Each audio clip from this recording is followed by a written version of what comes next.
avoir cette impression qu'on me voit plus petit que je ne suis réellement. J'ai envie de vous faire une partie 2 parce que je pense qu'il y a des petites choses.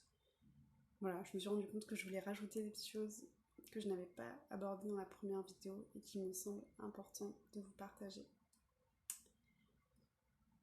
Déjà, j'aimerais vous dire que je m'en suis rendu compte à un moment où j'ai eu une discussion avec une amie, et c'était il y a 1 an à peu près, où je lui disais la chose suivante. Je lui disais, en fait, attends, comment j'ai dit ça?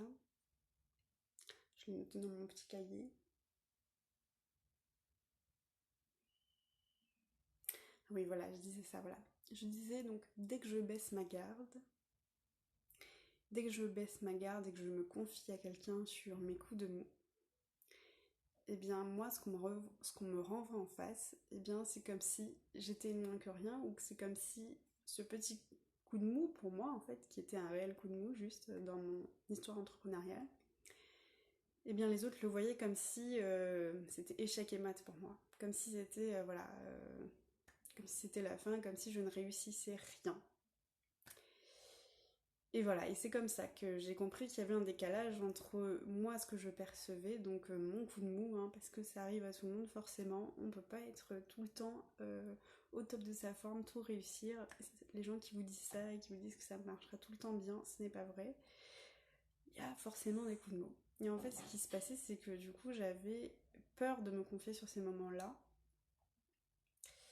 parce que je savais qu'en face de moi, eh ben, on l'interprétait de la mauvaise façon. Et donc du coup, plutôt que de m'écouter avec bienveillance, eh ben, des personnes qui n'étaient même pas qualifiées pour pouvoir m'aider, eh bien, se mettaient à avoir un petit peu ce rôle de, pas de donneur de leçons, mais en tout cas qui étaient dans cette posture à vouloir me donner des conseils, à savoir mieux que moi comment tout gérer, etc.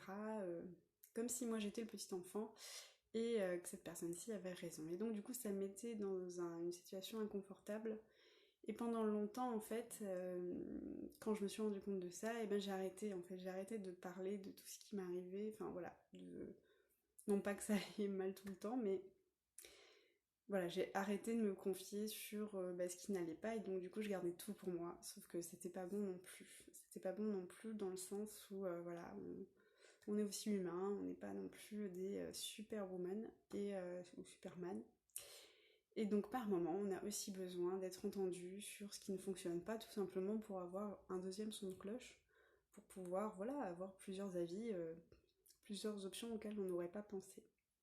Et donc l'erreur que j'ai faite, c'est de garder tout pour moi en me disant en fait c'est trop douloureux de vivre ça, d'être vu comme quelqu'un qui ne réussit pas. Et ce que je voulais vous partager justement, c'est ça, c'est que en fait c'est toujours la même chose, hein, c'est plus ou moins ce que je vous ai dit dans la première vidéo, mais en fait d'essayer de se mettre du point de vue de la personne qui vous écoute. Si vous êtes comme moi je me considère, c'est-à-dire multipotentiel, avec plusieurs centres d'intérêt, voilà, hypersensible, notre monde n'est pas toujours compris, n'est pas toujours connu de tous. Pour nous, c'est une réalité puisque, voilà, si vous vous reconnaissez dans ces termes-là, un jour, quelque chose a mis sur votre chemin ces termes-là. Et je pense que depuis, vous avez creusé le sujet, vous êtes allé vous renseigner à droite à gauche, vous vous êtes abonné à des réseaux sociaux sur lesquels on parle de ces sujets. Pour vous, ça vous paraît complètement normal. Être multipotentiel, avoir plusieurs centres d'intérêt, être hypersensible, c'est tout simplement avoir des... Comment ça bugger? Être hypersensible, je disais, c'est tout simplement avoir des sens davantage développés, ou en tout cas être plus sensible au niveau des sens, et ce qui fait que on est plus facilement impacté par tout ce qui vient de l'extérieur. Sauf que pour les personnes qui ne sont pas familières, pas familières face à cet univers, ce monde-là, eh bien on leur donne toutes les raisons de penser qu'on est dans une situation qui est délicate. Par exemple, quand on est multipotentiel, donc avoir plusieurs centres d'intérêt, on sait que nous c'est notre force, mais pour d'autres, eh bien ça leur paraît être en fait quelqu'un qui est perdu. Enfin, on a l'impression d'être perdu, on ne sait pas où on va, on ne sait pas se fixer quelque part, voilà. Donc ça peut être interprété de cette façon-là. Donc ce qu'il faut comprendre en fait, c'est que par ce qu'on est et nos spécificités, on renvoie à cette image d'instabilité, on renvoie à cette image qui pourrait faire penser que Ce n'est pas juste un petit coup de mou, mais c'est carrément, voilà, on navigue, on ne sait pas où on va. Donc eux, en fait, leur réponse qu'ils vous donnent, en fait, quand ils essayent de vous aider, en tout cas c'est ce que j'ai compris, c'est qu'ils le font pas par méchanceté.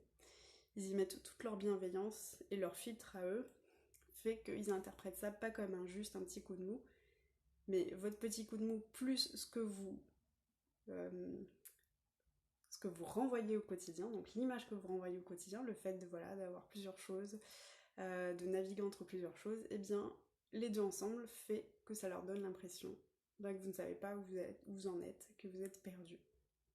Mais encore une fois, je vous répète ce que je vous ai dit dans la première vidéo, le fait de se sentir perdu, c'est avec leur filtre à eux qu'ils voient ça.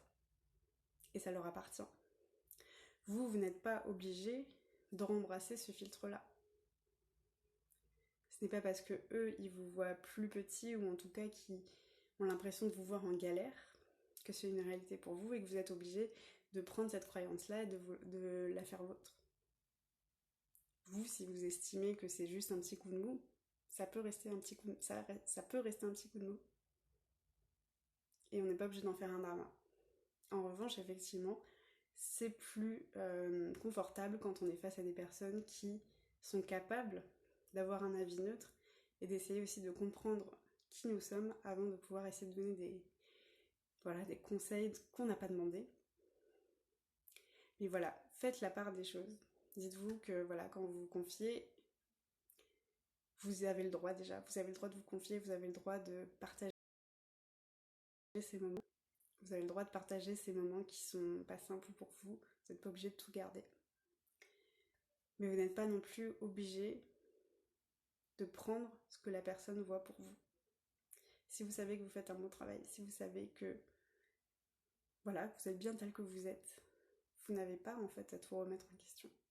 Ça appartient à cette personne-là. Et on est tous différents. On voit tous la réalité avec un filtre différent. Et c'est ok. C'est ce qui fait la beauté de notre monde, c'est ce qui fait que voilà, on n'est pas pareil, et heureusement qu'on n'est pas tous pareils, sinon ce serait ennuyeux. Voilà ce que je voulais vous partager. Donc en fait, à retenir dans toutes ces histoires, c'est avoir le plus de bienveillance possible envers nous-mêmes, parce qu'on a le droit d'exister tel qu'on est. On n'a pas à se sentir plus petit, et si vous vous sentez plus petit, c'est que vous laissez l'autre, vous laissez la croyance de l'autre vous définir. Mais ce qui est important, c'est vous, comment vous définissez vous-même. On s'en fiche de ce que l'autre pense. Il peut le penser, mais tant que vous... En fait, c'est ça, c'est que vous avez le choix de penser, de faire en sorte que ça vous affecte ou que ça ne vous affecte pas. Et à partir du moment où vous comprenez que que les personnes ont le droit de penser différemment avec leur filtre, et que le vôtre a autant d'importance que celui de votre voisin, c'est ok. En fait, on peut cohabiter, et tout va bien. Donc je vous disais de la bienveillance envers soi-même et de la bienveillance envers l'autre. J'ai envie de vous partager une phrase qu'on m'a dit, je pense il y a 1 an et demi. On m'a dit ça, on m'a dit, parfois en fait, pour rentrer dans le monde de l'autre, en fait c'est comme si on était sur 2 montagnes tous les deux, avec notre univers et notre monde à soi. Et en fait, parfois il faut descendre la montagne, prendre la main de celui qui est sur l'autre montagne, faire le tour de la montagne, de sa propre montagne, donc comprendre son univers, pour ensuite mieux le connaître. Pour ensuite monter en haut.